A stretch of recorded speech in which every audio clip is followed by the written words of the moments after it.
Assalamualaikum warahmatullahi wabarakatuh. Kami dari kelas 4C, kelompok 11, ingin mempresentasikan tentang pendekatan, metode, teknik, dan strategi dalam pembelajaran bahasa Indonesia. Yang beranggotakan, yang pertama Anisya Tririskia, yang kedua Dinda Ardianti, yang ketiga Lina Carolina. Lalu untuk pemaparan materi yang pertama oleh saya sendiri, yaitu Anisya Tririskia, tentang pengertian pendekatan, metode, teknik, dan strategi dalam pembelajaran bahasa Indonesia. Selanjutnya, yang pertama ada pengertian pendekatan pembelajaran.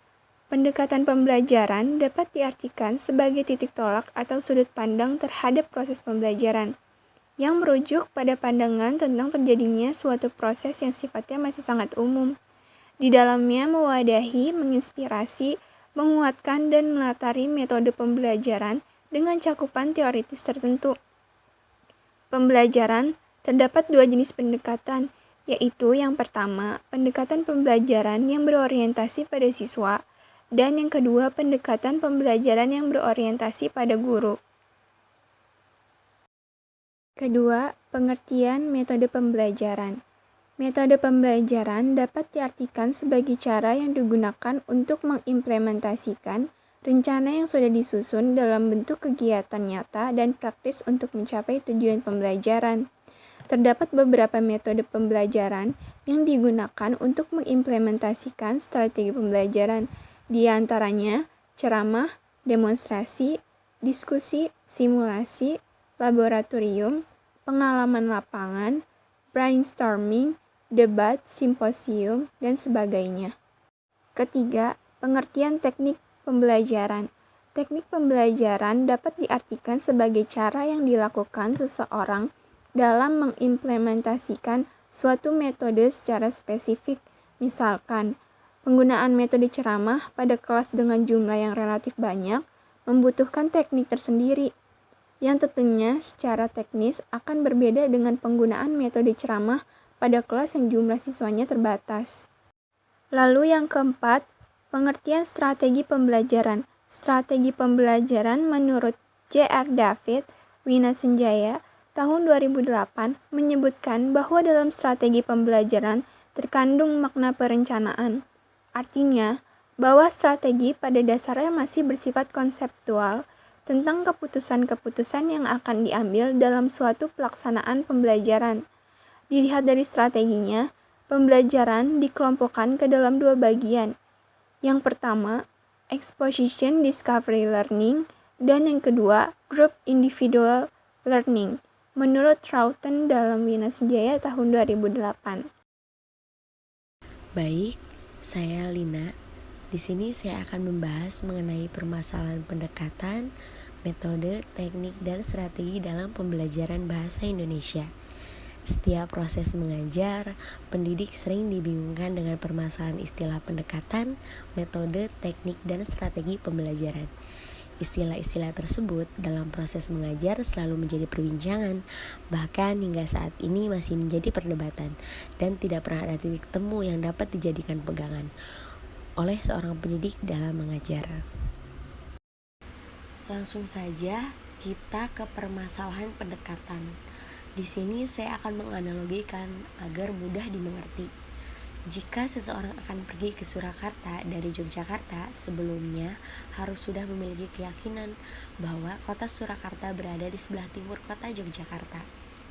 Keyakinan ini diperoleh dari berbagai pengetahuan, informasi, atau pengalaman orang lain yang pernah didengar bahwa Surakarta di sebelah timur kota Yogyakarta. Keyakinan seperti itulah yang dimaksud dengan pendekatan. Pendekatan tentang hakikat belajar bahasa juga harus dimiliki atas dasar keyakinan tertentu. Misalnya, keyakinan hakikat belajar bahasa menurut pandangan linguistik struktural berbeda dengan keyakinan hakikat belajar bahasa berdasarkan pandangan pragmatik.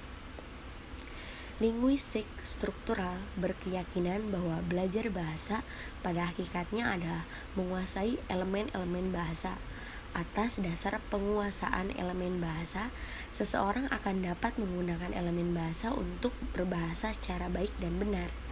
Sebaliknya, jika keyakinan seseorang mengenai hakikat belajar bahasa mengikuti pandangan kaum pragmatik, belajar bahasa adalah belajar berkomunikasi.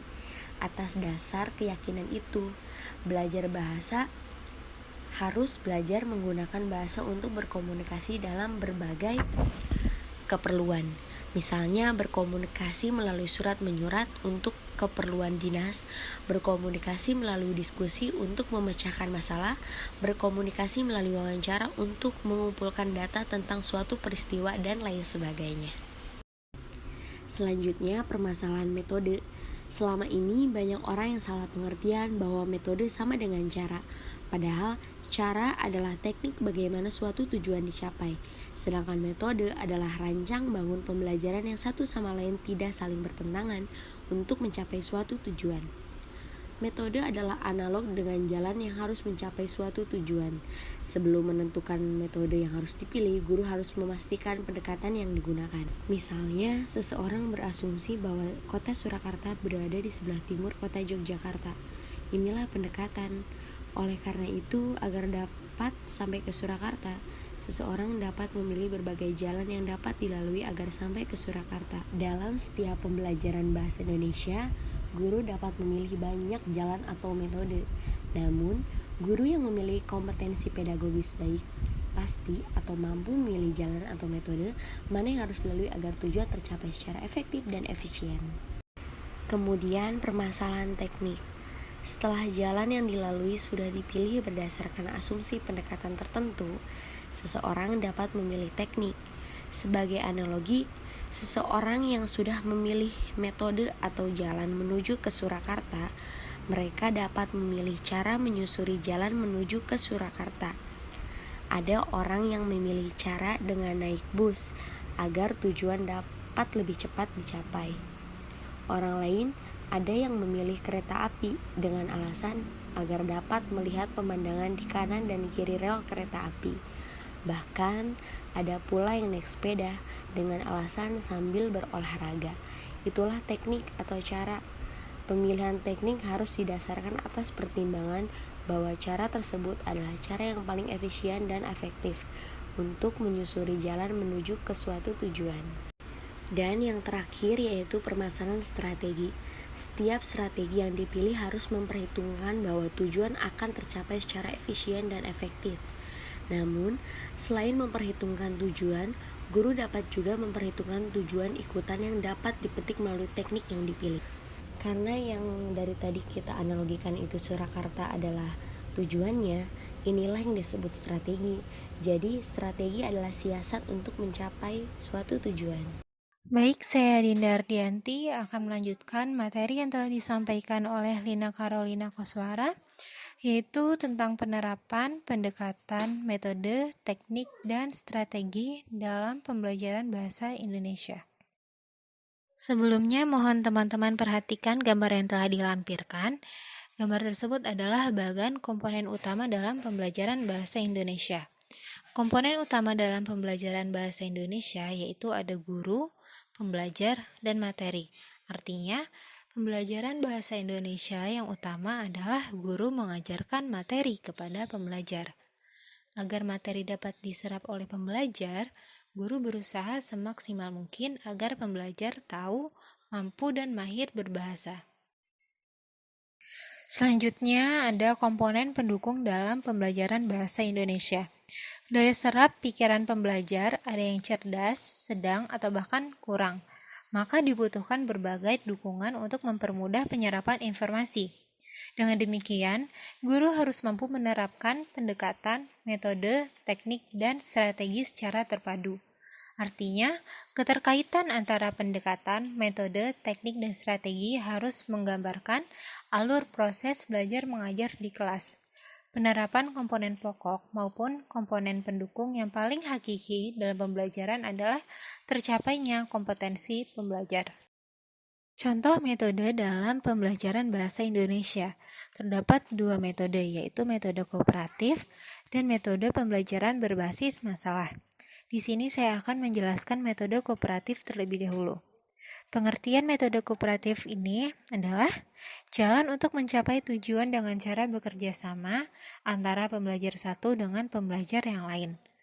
Nah, dalam mempelajari metode kooperatif ini terdapat beberapa teknik, yaitu teknik mencari pasangan, teknik bertukar pasangan, teknik jigsaw, dan paired storytelling.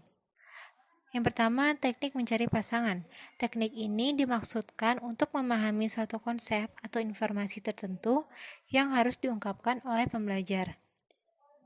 Setiap pembelajar mengemukakan pendapatnya berkaitan dengan materi yang sudah dipelajari. Setiap pembelajar harus memahami konsep atau informasi yang sudah dibahas dengan pasangannya. Lalu teknik bertukar pasangan. Teknik ini dimaksudkan agar setiap anggota yang sebelumnya sudah mendiskusikan materi tertentu dan sudah memahami konsep materi dapat saling menginformasikan pada anggota dari kelompok lainnya. Selama mereka saling mengungkapkan pendapatnya, pembelajar sekaligus dapat melatih keterampilan berbicara serta menyimaknya. Lalu yang ketiga, teknik jigsaw. Teknik ini sering disebut pula dengan teknik kelompok ahli. Pada prinsipnya, teknik ini sama dengan teknik mencari pasangan dan bertukar pasangan. Untuk lebih lanjutnya, kalian dapat melihatnya sendiri di buku pada halaman 274. Lalu teknik yang terakhir adalah paired storytelling. Teknik ini menggabungkan kegiatan membaca, menulis, mendengarkan, dan berbicara. Bahan pembelajaran yang cocok untuk teknik ini adalah bahan atau teks yang bersifat narasi dan deskripsi. Skema pembelajaran harus diperhatikan agar aktivitas selain lancar. Selanjutnya ada metode pembelajaran berbasis masalah. Metode ini dirancang atas dasar pemikiran John Dewey. Dewey berpendapat bahwa sekolah merupakan cermin dari kehidupan masyarakat. Oleh karena itu, Dewey mendorong agar guru mau melibatkan pembelajar dalam berbagai proyek yang berorientasi pada masalah. Gagasan ini dimaksudkan agar setiap kegiatan pembelajar selalu purposeful atau memiliki tujuan yang jelas dan tidak abstrak. Metode pembelajaran berbasis masalah ini harus dirancang dengan langkah-langkah sebagai berikut. Yang pertama itu ada menentukan sasaran dan tujuan. Dalam sasaran dan tujuan metode pembelajaran berbasis masalah menyangkut 3 hal, yaitu meningkatkan keterampilan intelektual dan integratif, lalu memahami peran orang dewasa, dan membantu pembelajar menjadi pembelajar yang mandiri. Langkah yang kedua, memilih masalah secara tepat beserta situasinya. Agar tepat memilih situasi bermasalah yang baik, harus memenuhi kriteria sebagai berikut, yaitu situasi harus autentik, situasi dapat mungkin bersifat kompleks, masalah harus bermakna bagi pembelajar, cakupan masalah bersifat luas, dan masalah harus memberikan manfaat bagi usaha kelompok. Baik, demikian yang dapat disampaikan oleh kelompok 11. Kurang lebihnya mohon maaf. Wabillahi taufik wal hidayah. Wassalamualaikum warahmatullahi wabarakatuh.